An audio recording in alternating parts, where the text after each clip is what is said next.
노스페이스 충전재 오표기 사건 거위털인 줄 알았는데 재활용 오리털. 국내 아웃도어 1위 브랜드 겨울 교복이라 불린 노스페이스 눕시. 그 패딩 안에서 거위털이 아닌 재활용 오리털이 발견됐습니다. 45만원, 60만원. 소비자는 프리미엄 구스를 샀다고 믿었습니다. 그러나 충전재 태그에는 단 한 줄. 재사용 우모. 이 사태는 단일 제품이 아닙니다. 총 13개 품목, 28개 모델에서 동일 사실 확인. 그동안 우리는 따뜻함이 아니라 속임수를 잊고 있었습니다. 지금부터 노스페이스 충전재 오표기 사건의 실체를 긴급 해부합니다. 이번 사건은 한 명의 소비자에서 시작되었습니다. 2024년 12월 초 무신사에서 노스페이스 1996 레트로 눕시 재킷을 구매한 소비자가 있었습니다. 가격은 약 50만원대. 상세 페이지에는 이렇게 적혀 있었습니다. 거위털입니다. 그런데 제품을 받아보니 뭔가 이상했습니다. 옷에 달린 택에는 재활용 우모라고 적혀 있었습니다. 재활용? 거위털이라면서요? 소비자는 노스페이스 고객센터에 문의했습니다. 상세 페이지에는 거위털이라고 되어 있는데 택에는 재활용 우모라고 되어 있습니다. 어느 게 맞나요? 고객센터의 답변은 충격적이었습니다. 제품에 사용된 것은 재활용 우모가 맞습니다. 상세 페이지 표기가 잘못되었습니다. 이 소비자는 즉시 온라인 커뮤니티에 이 사실을 공유했습니다. 그러자 폭발했습니다. 나도 똑같은 제품 샀는데? 설마 다른 제품들도 그런 거 아냐? 이거 완전 사기 아니야? 댓글이 수백 개 달렸습니다. 분노한 소비자들이 자신의 제품도 확인하기 시작했습니다. 눕시 베스트, 눕시 숏, 재킷, 로프티 다운 재킷 등 여러 제품에서 같은 문제가 발견되었습니다. 상세 페이지에는 거위털, 프리미엄 다운이라고 적혀 있지만 실제 제품은 재활용 충전재. 논란이 확산되자 노스페이스는 전수조사를 시작했습니다. 그 결과는 충격적이었습니다. 총 13개 품목, 28개 모델에서 오표기가 확인되었습니다. 베스트셀러인 1996 레트로 눕시 재킷과 베스트는 물론이고 눕시 숏, 재킷, 노벨티 눕시 다운 재킷, 남성 리마스터 다운 재킷, 워터 실드 눕시 재킷, 로프티 다운 재킷, 스카이 다운 베스트까지 노스페이스의 대표 상품들이 거의 다 포함되어 있었습니다. 한 사람의 의심이 수십만 명의 피해를 밝혀냈습니다. 거위털 vs 오리털 무엇이 다른가? 많은 분들이 궁금해하실 겁니다. 먼저 가격부터 다릅니다. 거위털 구스다운은 오리털 덕다운보다 약 1.5배에서 2배 정도 비쌉니다. 왜 비쌀까요? 첫째, 거위털이 더 따뜻합니다. 같은 무게라면 거위털이 오리털보다 보온성이 높습니다. 거위털은 솜털이 더 크고 보관력이 좋기 때문입니다. 둘째, 거위털이 더 가볍습니다. 같은 보온 효과를 내는데 거위털은 더 적은 양이 필요합니다. 그래서 옷이 더 가볍고 부피가 작습니다. 셋째, 거위털에는 냄새가 거의 없습니다. 오리는 물에서 사는 동물입니다. 그래서 오리털에는 특유의 누린내가 있을 수 있습니다. 특히 습기에 노출되면 냄새가 납니다. 거위는 육지에서 기르기 때문에 거위털은 냄새가 훨씬 적습니다. 넷째, 거위털이 더 내구성이 좋습니다. 오래 입어도 보관력이 유지됩니다. 세탁을 해도 덜 뭉칩니다. 이런 이유로 고급 패딩은 거의 다 거위털을 씁니다. 그리고 더 비싼 가격을 받습니다. 그런데 이번에 노스페이스가 한 것은 뭡니까? 거위털이라고 광고하고 거위털 가격을 받고 실제로는 오리털을 넣은 겁니다. 더 심각한 건 그냥 오리털도 아니라는 겁니다. 재활용 오리털입니다. 재활용 충전재는 뭘까요? 이미 사용된 이불, 베개, 옷 등에서 충전재를 뽑아내서 세척하고 재가공한 것입니다. 법적으로는 재사용 의무라고 부릅니다. 문제가 뭘까요? 첫째, 품질이 일정하지 않습니다. 새 털이 아니라 이미 사용된 털입니다. 얼마나 사용되었는지 어떤 상태인지 알 수 없습니다. 둘째, 거위털인지 오리털인지 구분이 어렵습니다. 재활용 과정에서 여러 출처의 털이 섞입니다. 이불에서 나온 털, 베개에서 나온 털, 옷에서 나온 털이 한데 모입니다. 그걸 분류하는 건 거의 불가능합니다. 그래서 그냥 섞어서 씁니다. 셋째, 위생 문제가 있을 수 있습니다. 물론 세척을 하지만 완벽하게 깨끗해지는지는 보장할 수 없습니다. 이미 누군가 사용한 털입니다. 땀, 피부 각질, 먼지 등이 묻어 있었을 겁니다. 이런 재활용 충전재를 프리미엄 다운이라고 팔았습니다. 소비자는 프리미엄을 샀지만 받은 건 재활용이었습니다. 그럼 얼마나 손해를 본 걸까요? 업계 관계자에 따르면 거위털과 재활용 오리털의 원가 차이는 최소 2배 이상입니다. 50만원짜리 패딩이라면 충전재 원가는 약 10만원 정도 차지합니다. 거위털을 썼다면 10만원, 재활용 오리털을 썼다면 5만원. 5만원의 차이입니다. 노스페이스 입장에서는 제품 하나당 5만원의 원가를 줄인 겁니다. 수십만 벌이 팔렸다면 수백억 원의 원가 절감입니다. 물론 이건 추정치입니다. 정확한 수치는 노스페이스만 압니다. 하지만 분명한 건 소비자는 손해를 받고 회사는 이득을 봤다는 겁니다. 3부 마이너스 노스페이스의 해명 누구의 책임인가? 논란이 커지자 노스페이스 운영사인 영원 아웃도어가 입을 열었습니다. 12월 중순 회사 공식 홈페이지에 게재된 사과문의 핵심 내용입니다. 외주 판매 대행사가 상품 정보를 업데이트하는 과정에서 검증 절차를 소홀히 했습니다.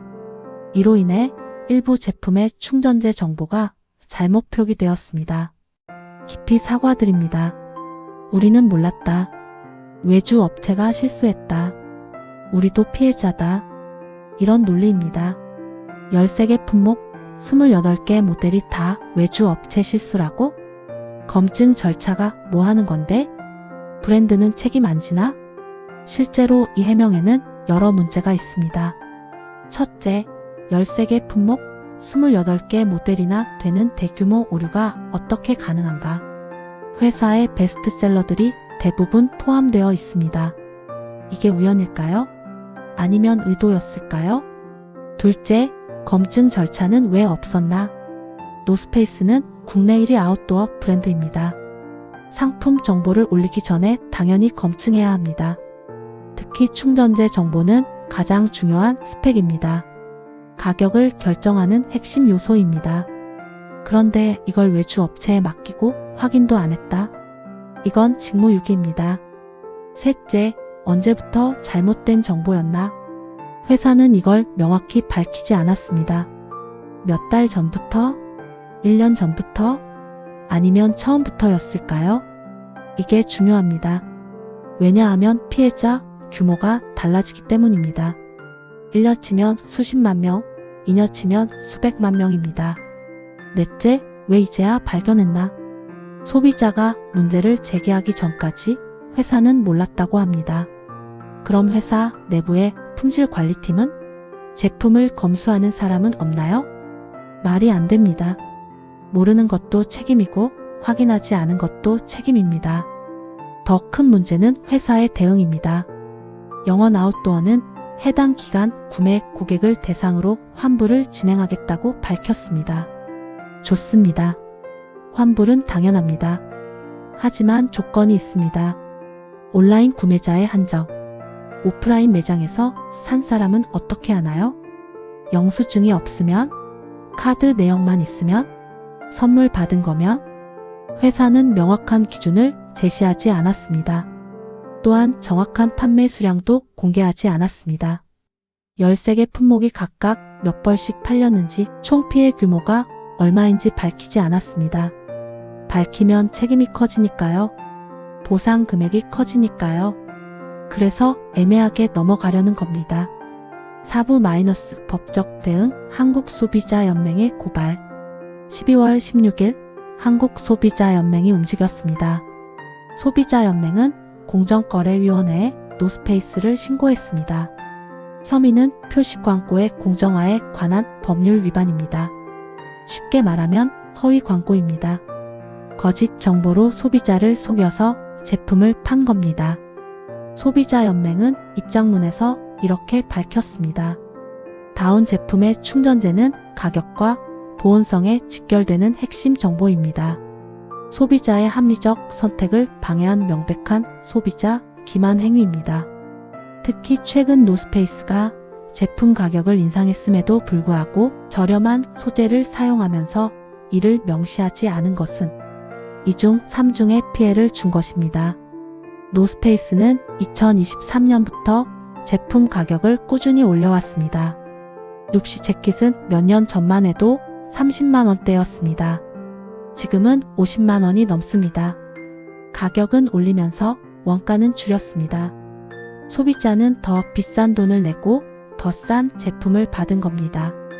이건 명백한 사기입니다. 공정위가 이 사건을 어떻게 처리할까요? 첫째, 과징금. 둘째, 시정명령. 셋째, 형사고발. 어떤 처벌이 내려질까요? 과거 사례를 보면 대부분 과징금으로 끝납니다. 몇 억에서 몇십억 정도의 과징금을 물리고 시정명령을 내리고 끝냅니다. 형사 고발까지 가는 경우는 드뭅니다. 문제는 이 정도 처벌로는 기업이 변하지 않는다는 겁니다. 노스페이스의 연 매출은 1조 원이 넘습니다. 몇십억 과징금은 매출의 1%도 안 됩니다.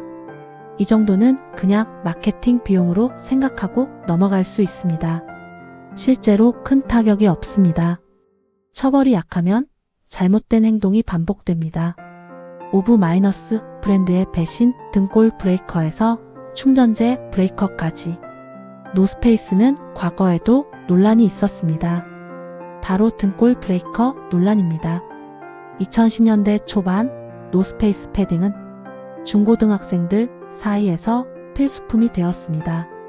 가격은 50만원, 60만원, 심지어 100만원이 넘는 제품도 있었습니다. 학생들은 이걸 갖고 싶어 했고 부모들은 사줘야 했습니다. 안 사주면 아이가 학교에서 왕따를 당할까봐 걱정했습니다. 언론은 이를 등골 브레이커라고 불렀습니다. 당시 노스페이스는 엄청난 비판을 받았습니다. 과도한 가격, 학생들을 상업적으로 이용, 부모들을 경제적으로 압박. 하지만 어떻게 되었나요? 아무것도 바뀌지 않았습니다. 가격은 계속 올랐고 매출도 계속 늘었습니다. 왜냐하면 사람들이 계속 샀기 때문입니다. 논란이 있어도 비판이 있어도 노스페이스는 여전히 가장 인기 있는 브랜드였습니다. 회사는 이걸 알았습니다. 아무리 논란이 있어도 사람들은 결국 우리 제품을 산다. 이런 확신이 생긴 겁니다. 그래서 더 대담해졌습니다. 가격을 올리고 원가를 줄이고 마진을 늘렸습니다. 그리고 이번 충전재 사건이 터졌습니다.